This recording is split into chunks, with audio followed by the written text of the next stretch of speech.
جی سر اب آگے آئیے، آگے کی آیت کیا ہے؟ قالت الاعراب آمنا قل لم تؤمنوا ولكن قولوا اسلمنا ولما يدخل الايمان في قلوبكم وان تطيعوا الله ورسوله لا يلدكم من اعمالكم شيئا ان الله غفور رحيم. کیا کہا گیا؟ قالت الاعراب آمنا. اعراب کسے کہتے ہیں؟ اعراب کا مطلب یہ ہوتا ہے گنوار لوگ. گنوار سے مراد وہ نہیں، گنوار سے یہاں مراد وہ جس کو ادب، طور طریقہ اور سلیقہ نہیں معلوم ہے نا. اس کو جیسے ہوتا ہے نا بالکل بیکورڈ سے مراد وہ بیکورڈ نہیں جو آج سماج میں چلتا ہے، وہ بیکورڈ جس کو سچ بولنا، جھوٹ بولنا اس کے لیے سب برابر ہے، ایکول ہے، اس کو وہاں وہ مراد بیکورڈ، اس کو آپ سمجھیے. گنوار سے مراد وہ جو بالکل ایک دم مطلب کہ سماج سے کٹے ہوئے جو لوگ رہتے ہیں، ہے نا، بدو جس کو آپ کہہ سکتے ہیں، جس کو غیر مہذب اور غیر ادب والا آپ کہہ سکتے ہیں، ہے نا، یعنی کہ بہت ڈیولپ نہیں تھے لوگ. تو قالت الاعراب آمنا، تو اس طرح کے پچھڑے لوگ، گنوار لوگ، وہ آئے آپ صلی اللہ علیہ وسلم کے پاس اور ان لوگوں نے کہا آمنا، ہم ایمان لائے. کیا کہا ان لوگوں نے؟ ہم ایمان لائے. تو اللہ نے کہا کہ اے نبی ان سے کیا کہیے؟ قل لم تؤمنوا، تم ایمان نہیں لائے. ذرا فرق سمجھیے گا. ایک قوم، ایک قبیلہ آ کر کے کہہ رہی ہے آپ صلی اللہ علیہ وسلم کے سامنے کہ اے نبی صلی اللہ علیہ وسلم ہم ایمان لائے. اللہ تعالیٰ کہہ رہا ہے کہ اے نبی صلی اللہ علیہ وسلم آپ ان سے کہیے کہ تم ایمان نہیں لائے. کیا کہ تم ایمان نہیں لائے؟ تب پھر کیا کیے؟ وَلَكِنْ قُولُوا أَسْلَمْنَا، لیکن آپ ان سے یہ کہیے کہ وہ کہیں کہ ہم نے اسلام قبول کیا. باریک سا فرق ہے، اس پہ ہم بات کریں گے، ایمان اور اسلام پہ. ان لوگوں نے کیا دعویٰ کیا؟ ان لوگوں نے کہا ہم ایمان لائے. اللہ نے کہا نہیں تم لوگ ایمان نہیں لائے، تم اسلام لائے، ہے نا، ایمان نہیں لائے، تم اسلام لائے. اب اسلام اور ایمان میں کیا فرق ہے آگے بات کریں گے. کیا فرمایا؟ وَلَمَّا يَدْخُلِ الْإِيمَانُ فِي قُلُوبِكُمْ، اور یہ جب تک ہے جب تک کہ تمہارے دل میں ایمان نہ گھس جائے. يَدْخُلِ الْإِيمَانُ، ایمان کیا ہو جائے؟ فی قلوبکم، تمہارے دل میں داخل نہ ہو جائے. اس کا مطلب کیا ہوا کہ ایمان کا تعلق کہاں سے ہے؟ دل سے. ایمان کا تعلق کہاں سے ہے؟ دل سے ہے. اور وہاں پہ کیا ہوا ہوگا؟ وہاں پہ ہوا ہوگا یہ کہ وہ ظاہری طور پر کچھ فائدہ حاصل کرنے کے لیے انہوں نے زبان سے کہا ہوگا کہ ہم مومن ہو گئے، ہم مسلمان ہو گئے، دے دیجئے ہم کو یہ مال، دے دیجئے. سمجھ رہے ہیں نا کیا ہوا ہے وہاں پہ؟ تو اللہ نے کہا نہیں، ایمان نہیں ہے، ایمان یہاں نہیں آیا، تم یہیں سے بس کہہ رہے ہو، ہے نا، وہ نہ یہاں گیا ہے نہ یہاں پہ آیا، صرف زبان پہ ہے تمہارے. ہاں، جب تک تمہارے زبان پہ رہے گا، ہے نا، اور جب تک کہ تمہارے دل میں نہ آ جائے تب تک کیا ہے؟ تم یہی کہو کہ ہم اسلام قبول کیے، یعنی ظاہری طور پر ہم دکھانے لگے کہ ہم مسلمان ہو گئے. اور آگے کیا فرمایا اللہ نے؟ وَإِن تُطِيعُوا اللَّهَ وَرَسُولَهُ، اور اگر تم اللہ اور اس کے رسول کی اطاعت کرو گے. ان لوگوں سے کہا جا رہا ہے، کس سے؟ بدو لوگ سے، گنوار لوگ سے. لا يلدكم من اعمالكم شيئا، اللہ تمہارے اعمال میں سے ذرہ برابر بھی کمی نہیں کرے گا. ان اللہ غفور الرحیم. اب ان لوگوں کے لیے ایک راہ کھول دی گئی کہ بے شک اللہ تبارک و تعالی بہت مغفرت فرمانے والے، ہمیشہ رحم کرنے والے، ہے نا. اب یہ سمجھ میں بات آ گئی. بدو آئے، انہوں نے کہا ہم ایمان لائے. اللہ نے کہا نبی صلی اللہ علیہ وسلم کے زبانی کہیے کہ ایمان تم نہیں لائے بلکہ تم اسلام لائے، اسلام کو قبول کیا. اور یہ جب تک ہے جب تک کہ تم ایمان کو، ایمان کیا ہے؟ ایمان دل میں داخل ہونے کا نام ہے. اور صحیح بات یہ ہے کہ اگر تم اللہ اور اس کے رسول کی بات کو مان لو، اس پہ مکمل اطاعت کرنے لگو، تو اللہ تبارک و تعالی تمہارے کسی بھی اعمال کو ضائع نہیں کرے گا. اور اللہ تعالی بے شک مغفرت فرمانے والا ہے، خوب مغفرت فرمانے والا ہے، خوب رحم کرنے والا ہے. یہاں پہ یہ بات بیان فرمائی گئی. اب ذرا سا کل ہم نے ایک چیز پڑھی تھی، شان نزول، ہے نا، شان نزول یعنی کہ کسی واقعے کے تحت کوئی آیت نازل ہوتی ہے، جیسے سورہ اخلاص کا ایک شان نزول تھا، تو اس کا کیا شان نزول ہے؟ دیکھیے اس آیت کا شان نزول یہ ہے کہ قبیلہ بنو اسد کے چند آدمی مدینہ طیبہ میں رسول اللہ صلی اللہ علیہ وسلم کی خدمت میں حاضر ہوئے۔ ایک قحط، مطلب شدید قحط کا زمانہ تھا، مطلب سوکھا پڑا ہوا تھا۔ قبیلہ بنو اسد، ہے نا، قبیلہ بنو اسد یاد رکھیے گا، کہاں پہ حاضر ہو رہے ہیں؟ مدینہ طیبہ میں حاضر ہو رہے ہیں، ہے نا، دونوں چیزیں یاد رکھیے گا۔ موقع کون سا ہے؟ شدید قحط کا ہے۔ شدید قحط، قحط کسے کہتے ہیں بھائی؟ قحط کہتے ہیں سوکھا پڑنا، سوکھا پڑنا۔ اب ظاہر سی بات ہے سوکھا پڑے گا تو غلہ نہیں ہوگا، کھانے پینے کے لالے پڑیں گے۔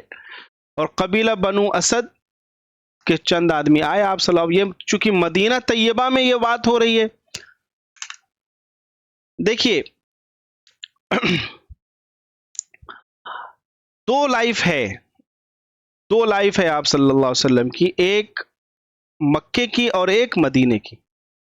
مکے کی لائف چونکہ یہ سوشل لائف نہیں ہے، سماجک لائف نہیں ہے۔ سماجک لائف ان دا سینس یہ کہ کوئی ایسا حکم اور اس طرح کا اللہ تبارک و تعالیٰ کی طرف سے کوئی بات نہیں بتائی جاتی تھی جو جس کا تعلق سماجک عام طور سے معاشرتی ہو، بلکہ اکثر ایمان والی بات ہوتی تھی۔ اور نہ ہی مسلمان کھلم کھلا اپنے معاشرتی چیزوں کو انجام دے سکتے تھے اسلام کے تعلیم کے ساتھ۔ جس کے پاس ایمان تھا وہ بھی اپنے ایمان کو دل میں اکثر دبا کے رکھتا تھا مکے کی زندگی۔ بٹ جب مدینہ آئے ہیں تو مدینہ آنے کے بعد اب مسلمانوں کی ایک سوشل لائف شروع ہوئی، معاشرتی اور سماجک زندگی کا آغاز ہوتا ہے۔ اب یہاں پہ جو سسٹم اب وجود میں آ رہا ہے، سسٹم مطلب یہ کہ اب جو دھیرے دھیرے ایک نظام جو بن رہا ہے وہ اسلامک نظام بن رہا ہے۔ تو ظاہر سی بات ہے اسلامک نظام میں مال کو سمیٹنے کا سسٹم نہیں ہے، مال کو سمیٹ کر کے ایک دم سے ہاتھ باندھ کر کے رکھ لینا، نہیں، بلکہ اسلامک نظام کیا؟ اسلامک نظام یہ کہ اللہ آپ کو رزق دے رہا ہے تو آپ زکوٰۃ دیجئے، صاحب نصاب ہو گئے تو آپ صدقہ دیجئے۔ آپ کے پاس پڑوس کے لوگ ہیں، اگر آپ مالدار ہیں تو آپ کے حقوق آ جائیں گے فوراً ان کے اوپر، آپ کو ان کے ساتھ حق ان کا ادا کرنا ہے، مال کے ذریعے ادا کرنا ہے۔ تو یہ سب چیزیں جو مطلب یہ کہ مال کا آنا اور پھر اس کا تقسیم ہونا، یہ سسٹم جو سماجک سسٹم کا، اسلامک سماجک سوشل لائف کا ایک پارٹ تھا، وہ مدینے میں شروع ہو گیا تھا۔ چونکہ اب مدینے میں تھوڑی خوشحالی آنے لگی تھی تو اب مال بھی آتا تھا، تو وہ مال پھر تقسیم ہو جاتا تھا۔ تو بنو اسد ایک قبیلہ تھا، وہ جان رہا تھا کہ مسلمان ایسا کرتے ہیں، ہے نا، وہ نبی صلی اللہ علیہ وسلم کے تعلق سے ان لوگوں کو خبر ملی، تو وہ لوگ ایمان لانے کی لالچ سے نہیں حاضر ہوئے۔ یہ نہیں کہ یا رسول اللہ ہم آپ کے اوپر ایمان لیتے آئے اور ہم کو مسلمان بنا دیجیے، اس غرض سے نہیں، بلکہ وہ کس غرض سے حاضر ہوئے کہ ہمیں کچھ غلہ مل جائے۔ شدید قحط تھا نا، سوکھا تھا، اور وہ غلہ ہمیں مل جائے اور ہمارا کام بن جائے۔ اب اس غلے کو حاصل کرنے کے لیے ان لوگوں نے زبان سے کیا کہا؟ ہم ایمان لاتے ہیں آپ پر، ہم ایمان لاتے ہیں اللہ پر، یہ کہا۔ تو یہ آیت نازل ہوئی۔ سمجھ میں بات آئی؟ اب دیکھیے یہاں پہ کیا کیا پوائنٹ ہے۔ بنو اسد دل سے مومن نہیں تھے، جیسا کہ آپ کو بتایا گیا۔ صدقات کے لیے، یعنی جو صدقہ دینا تھا، صدقہ ان کو ملتا، قحط تھا چونکہ کھانے پینے کے لالے پڑے تھے، تو اس کو مل جائے اس لیے اپنے اسلام کا اظہار کیا، ہے نا۔ اور کیا کیا ان کی خرابیاں تھی، دیکھیے کیوں کہا گیا یہ گنوار؟ گنوار مطلب ان کو ادب نہیں پتہ، تہذیب نہیں پتہ، ہے نا، ان کو دوسروں کے تکلیف سے، ان ساری چیزوں سے نہیں مطلب۔ جب یہ واپس ہوئے تو مدینے کے راستوں پر غلاظت اور نجاست پھیلا دی، ہے نا، مطلب راستے میں ہی۔ اب چونکہ کیا ہوتا، مطلب اگر کسی کو اپنی ضرورت بھی ہوتی تھی، جیسے پہلے واش روم ٹوائلٹ تو نہیں ہوتے تھے، ضرورت اگر ہوتی تھی تو پھر کیا ہوتا تھا، لوگ دور جاتے تھے۔ اور اب بھی میرے خیال سے ابھی حال ہی میں آپ گاؤں میں چلے جائیں گی، اور آج سے 50 سال پہلے کا جو چیز ہوگی، عام طور سے جب گاؤں میں ٹوائلٹ کا سسٹم نہیں تھا تو لوگ کھیتوں میں جایا کرتے تھے، راستوں پہ نہیں، کھیتوں میں، بالکل کہیں دور بیرانے، جہاں کہیں کسی کی نظر نہ پڑے، بالکل چھپ کر کے۔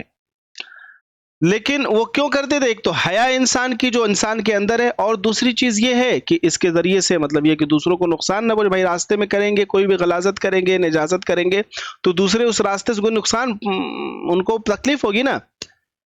لیکن اگر کوئی راستے میں ہی وہ غلاظت پھیلانے لگے، راستے میں یہ سب چیزیں کرتے چلا جائے، تو اس کا مطلب یہ کہ اس کے اندر ڈیولپمنٹ نہیں ہے. جو میں نے کہا نا کہ طریقہ زندگی اس کے اندر نہیں، وہ بالکل بیکورڈ ہے، ان کو نہیں پتا کہ یہ چیز غلط ہے نا. تو بنو اسد ایسے ہی تھے، ان لوگوں نے کیا کیا؟ راستے پر بالکل غلاظت اور ریاست واپسی میں پھیلاتے چلے گئے. اب کیا کیے؟ بازاروں میں اشیاء اور ضرورت کی جو قیمت تھی اس کو بڑھا دی. یعنی کہ جو ہے کسی چیز کا 10 روپے دام ہے تو بولے ہم نے 20 روپے دیں گے، 12 روپے دیں گے، 12 درہم دیں گے. تو اب کیا ہے، کوئی 12 درہم مل رہا ہے تو بغل والے کا جو دکان ہے وہ آٹومیٹک مطلب وہ ہو جائے گی کہ یار یہ تو 12 درہم دے رہے ہیں تو ہمیں بھی اب 12 درہم میں دینا چاہیے. تو جو دوسرے کسٹمر آ رہے ہیں جو 10 درہم والے ہیں وہ تو نہیں لے پائیں گے نا. یا پھر اسی طرح سے جو بزنس مین ہوں گے وہ جانتے ہیں کہ کس طرح سے بازار میں ڈیمانڈ بڑھایا جاتا ہے، مال کو روک لیا جاتا ہے. مال کو روک لیجئے، پھر جب بازار میں مارکیٹ میں اس مال کی قلت ہوگی تو اب اس مال کو دھیرے دھیرے نکالیے اور پھر اس میں دوگنا تیگنا دام رکھ کے بیچیے. ایسا ہی ہوتا ہے مارکیٹ میں. تو ان لوگوں نے کیا کیا بازار، اور یہ اسلامک سسٹم کے خلاف ہے، یہ یاد رکھیے گا. بازار میں سامانوں کی قیمت بڑھا دینا یہ اسلامک سسٹم کے خلاف ہے، جنون چیز ہونی چاہیے. لہذا کیا ہوا، بازار میں اشیاء اور ضرورت کی قیمت بڑھا دی گئی. اور کیا ہوا، آپ صلی اللہ علیہ وسلم کے سامنے ایمان کا جھوٹا دعویٰ پیش کیا. حقیقت تو یہ تھی کہ وہ ایمان نہیں لائے تھے، اور ایمان کا جھوٹا دعویٰ پیش کیا کہ ایمان لا. اور اللہ تبارک و تعالیٰ نے اس آیت کے ذریعے راز کھول دیا، آپ کو دھوکہ دینا چاہا ہے نا. اور کیا کیا، اپنے ایمان کا آپ صلی اللہ علیہ وسلم پر احسان جتلایا. اپنے ایمان کا آپ صلی اللہ علیہ وسلم پر احسان جتلایا کہ ہم مومن ہو گئے لہذا ہمیں دیجئے. انہیں یہ نہیں پتا کہ تم مومن ہوئے ہو تو اس کا سب سے پہلا فائدہ تمہیں ہوگا، ہے نا. اور یہاں یہ بات بھی پتا چلتی ہے، ہمیں بھی سوچنا چاہیے کہ بعض دفعہ ہم یہ سوچتے ہیں کہ ہم مسلمان ہیں. ارے بھائی آپ مسلمان ہیں ٹھیک ہے، بٹ مسلمان ہونے پر بہت یہ مت کیجیے کہ آپ کوئی احسان کر رہے ہیں اسلام پر یا دین پر. یہ یاد رکھنا چاہیے کہ ہمیں بحیثیت مسلمان اور بحیثیت مومن اس دنیا میں باقی رہنے کے لیے اسلام کی اور ایمان کی ضرورت ہے. ایمان اور اسلام کو اور دین اسلام کو اس دنیا میں رہنے کے لیے ہماری ضرورت نہیں ہے. سمجھ میں بات آ رہی ہے نا. ہمیں اسلام کی ضرورت ہے، اسلام کو ہماری ضرورت نہیں ہے. کیوں؟ اگر ہم اسلام کو نہیں مانیں گے تو مت مانیے، اسلام کا کچھ نہیں بگڑے گا. اللہ تعالیٰ دوسری قوم لائے گا جو ہے اچھا اسلام ہم سے قبول کرے گی. جیسے تاتاری میں ہوا، تاتاریوں میں ہوا، خلافت عباسیہ جو تھی اس کو ختم کیا گیا، بغداد میں بالکل قتل عام ہوا، اور جس کے ذریعے سے قتل عام ہوا اللہ نے اس پوری قوم کو مسلمان بنا دیا، اور ایسی زبردست مسلمان ہو گئی کہ جن کا قتل ہوا تھا ان کے اندر تو اسلام میں کہ نام کے مسلمان تھے لیکن حلال حرام سب ان کے نزدیک برابر ہو گیا تھا، اور اللہ کا ایک طرح سے عذاب کی شکل آئی اور ان کو بالکل تہتیک کر دیا تاتاریوں نے. لیکن پھر اللہ تبارک و تعالیٰ کو چونکہ اسلام تو ہمیشہ کے لیے ہے، قیامت تک کے لیے ہے، واپس تاتاریوں کو ہی مسلمان بنا دیا. اور اقبال نے کیا کہا، بھائی کون سا شعر ہے، کون سنائے گا؟ ہے آیا یوں رش تاتار کے افسانے سے، پاسباں مل گیا کعبے کو صنم خانوں سے. ہے نا کہ جو تاتاری کی جو لڑائی ہوئی اس میں یہ بالکل واضح ہے کہ کعبۃ اللہ کو ڈھانے والے ہی کعبۃ اللہ کی حفاظت کرنے والے بن گئے. اللہ تعالیٰ ایسا ہے. تو اسلام ہمارے پروٹیکشن کے لیے، ہم اسلام کے پروٹیکشن کے لیے نہیں. بعض دفعہ ہوتا ہے نا کہ اسلام خطرے میں، نہیں بھیا آپ خطرے میں. آپ اچھے مومن بنیے، آپ صحیح مومن بنیے، آپ صحیح اسلام کو فالو کیجیے. تو یہ 2 آیتیں ہم لوگوں نے پڑھی، یہ 2 آیتیں آپ کو سمجھ میں آئیں پوری طرح سے؟ جی اچھا چلیے، یہ 6:58 ہو گئے، 2 منٹ بچے ہوئے ہیں، لیکن اسی آیت سے ایک اور پیغام، ایک میسج مل رہا ہے، ذرا اس کو آپ سمجھ لیجئے. کیا فرمایا؟ قُل لَمْ تُؤْمِنُوا وَلَٰكِنْ قُولُوا أَسْلَمْنَا. میں نے کہا تھا نا اسلام اور ایمان میں کیا فرق ہے. اب دیکھیے اسلام کے لفظی معنی کیا ہیں، کوئی پڑھ سکتا ہے یا میں اس کو سمجھا دوں؟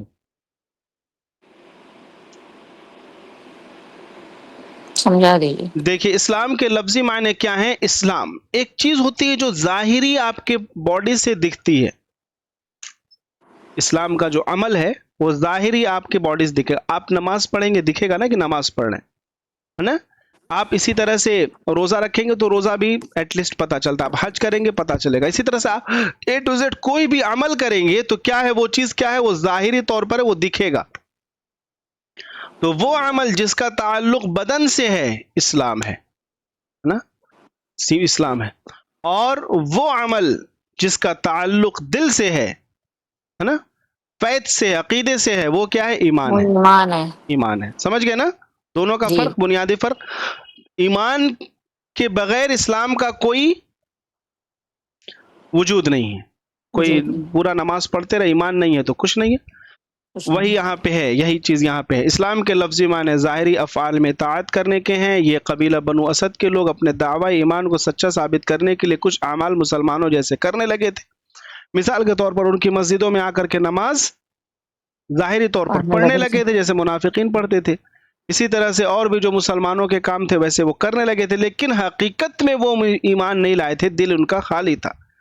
اب یہاں ایک سوال ہو رہا ہے، ایمان اور اسلام میں کیا فرق ہے؟ وضاحت میں نے آپ کے سامنے کر دی کہ ایمان اصلاح شرع میں تصدیق قلبی کا نام ہے، یعنی دل سے اس کا تعلق ہے، یعنی اپنے دل سے اللہ تعالیٰ کی توحید اور رسول صلی اللہ علیہ وسلم کی رسالت کو ماننا. یعنی اللہ تعالیٰ ایک ہے. عقیدہ توحید ہم نے پڑھا بھی ہے، جو پہلا لیکچر تھا، پہلی کلاس تھی. اور آپ صلی اللہ علیہ وسلم نے جو کچھ بھی لایا ان کی رسالت کو سچا اور پکا ماننا. اور ایمان اعمال ظاہرہ میں اللہ تعالیٰ اور اس کے رسول کی اطاعت کرنے کا نام ہے، جیسے کہ جو ظاہری عمل ہے اس میں، ہے نا. ایک نقطہ یہاں پہ یہ ہے، شریعت میں تصدیق قلبی اس وقت تک قابل اعتبار نہیں جب تک کہ اس کا اثر جوارح و اعمال، اس کا اثر جوارح کے اعمال و افعال تک نہ پہنچ جائے. جس کا ادنا درجہ یہ ہے کہ زبان سے کلمہ اسلام کا اقرار کرے. اس کا مطلب کیا ہوا؟ تصدیق قلبی یعنی دل میں آپ کے ایمان ہے، یہ بھی دکھنا چاہیے، یعنی زبان سے بھی آپ اس کو کہیں، ہے نا. ایسا نہیں کہ دل میں ایمان ہے لیکن آپ کا جو عمل ہے جا کے آپ گھنٹی بجا رہے ہیں.